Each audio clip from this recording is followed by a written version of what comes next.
Hi, so in this video, I am going to show you how to turn off notifications for Google Classrooms and not affect notifications for anybody else. So this is just going to make it that you don't get that volume of email, but if you're a co-teacher, other people can get it if they want it.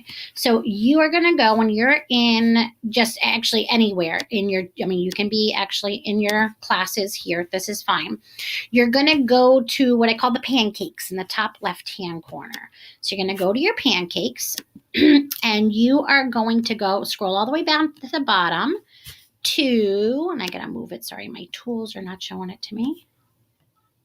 Here we go, settings.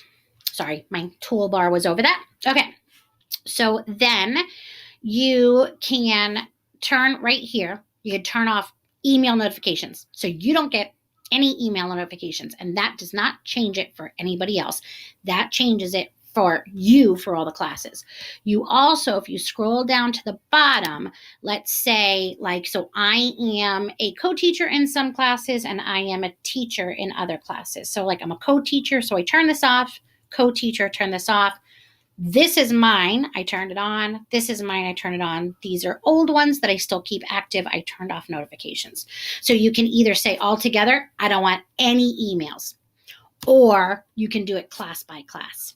So that is how you turn off notifications for yourself and not affect anybody else. Pancakes, settings, notifications. I hope this was helpful.